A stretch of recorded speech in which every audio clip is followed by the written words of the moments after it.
আমার বউ? হ্যাঁ, ওই, আমার বউয়ের ফটো তোর সাথে? এটা কি করে?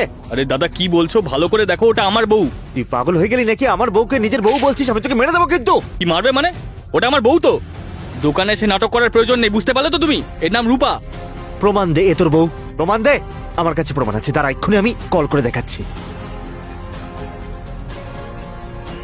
হ্যাঁ রূপা, বেবি কোথায় তুমি? আমি তো বাপের বাড়িতে। আচ্ছা আচ্ছা, বাড়িতে চলে এসো, তোমার সাথে একটু কথা আছে। হ্যাঁ আচ্ছা ঠিক আছে, আমি বাড়ি আসছি। এই নে আমার বউয়ের কল, ওরই গলা এটা। কথা বলবো তোর সাথে? হ্যাঁ হ্যাঁ হ্যাঁ ভাই, সব কথা শুনতে পেয়েছি। কথা বলবে না? আমার বউ গেছে বাপের বাড়ি। নাও, আমিও কথা বলাচ্ছি তোমাকে। হ্যালো বেবি, কোথায় তুমি? আমি তো বাপের বাড়িতে। মায়ের শরীর ভালো আছে তো? হ্যাঁ, মা তো ঠিকই ঠিক আছে। আছে, খেয়াল রেখো। বল এবার। বললাম তো কথা, ফটোও আছে আমার কাছে।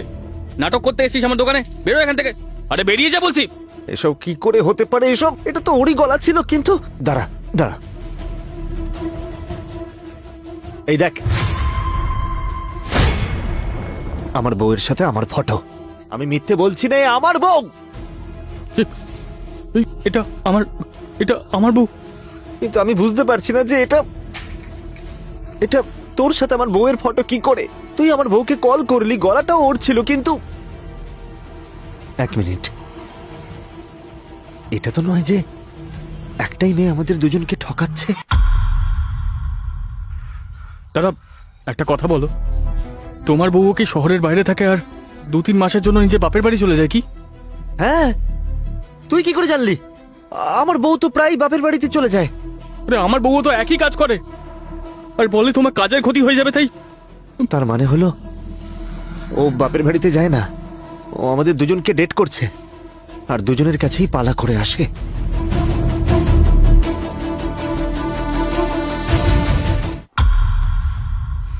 জানি না বেবি আমাকে এত তাড়াতাড়ি ফোন করে কেন ডাকলো, তার উপরে আমার ফোনটাও।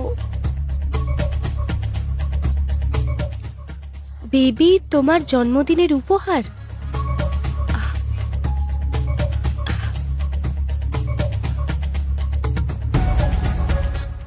আরে আমার বরটা কত ভালো, এর মতো স্বামী তো আমি জীবনেও পেতাম না। এর মধ্যে কি আছে?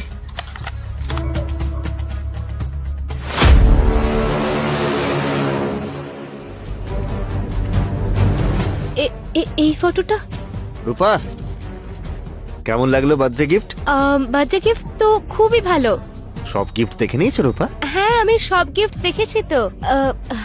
এই আংটিগুলো, এই সোনার চেনটা খুব সুন্দর। আমার না কিছু বলার ছিল তোমাকে। আমি না বাপের বাড়ি যাচ্ছি। বাপের বাড়ি যাবে তো? আর বাপের বাড়ি বলে আমার বাড়িতেই যাবে তুমি। চলো, আমি নিয়ে যাচ্ছি তোমাকে। তুমি কে? আমি তোমাকে চিনি না। তোমার দ্বিতীয় স্বামী রূপা। প্রথম স্বামী তো এদিকে আমি, আর দ্বিতীয় স্বামী তো ও, যার কাছে তুমি বাপের বাড়ি যাচ্ছি বলে যাও আর দুজনের সাথে সংসার করছো। এই সেই তো যার ছবি তুমি লুকিয়ে রেখে দিয়েছো। নিজের স্বামীকে চিনে তো নাও। দেখো, এরকম কিচ্ছু নয়। দাদা আমি ভেবেছিলাম আমাকে ঠকিয়েছে ও, কিন্তু এই আমাদেরকে ঠকায়নি। পাক্কা স্ক্যাম করছে দাদাও আমাদের সাথে। আর এর মা বাবা, এর ভাই, যতজন আত্মীয় ছিল না, আমার মনে হয় সবাই ফিক ছিল। তুমি একটা কাজ করো, তুমি পুলিশে ফোন করো। আমার মনে হয় একবার যদি পুলিশ চলে আসে তাহলে এর সব সত্যিটা আমরা জানতে পেরে যাব। পুলিশ তো চলেই আসবে ভাই। আমি এর ফেক মা বাবাকেও দেখতে চাই যারা এর গ্যাংয়ে রয়েছে। ওদেরকেও কল করে এখানে ডাক, তাড়াতাড়ি ডাক। না না, আমি ফোন করছি। এই, নিচে বস, নিচে বস। দাদা ও যদি একবার ফোন করে দেয় না, তাহলে হতে পারে এর মা বাবা পালিয়ে যাবে। তুমি একটা কাজ করো, তুমি পুলিশকে ফোন করো, আর পুলিশের সাথে আমরা এর বাবা মায়ের কাছে যাব। আমিও দেখি কতদিন ধরে স্ক্যাম চলে।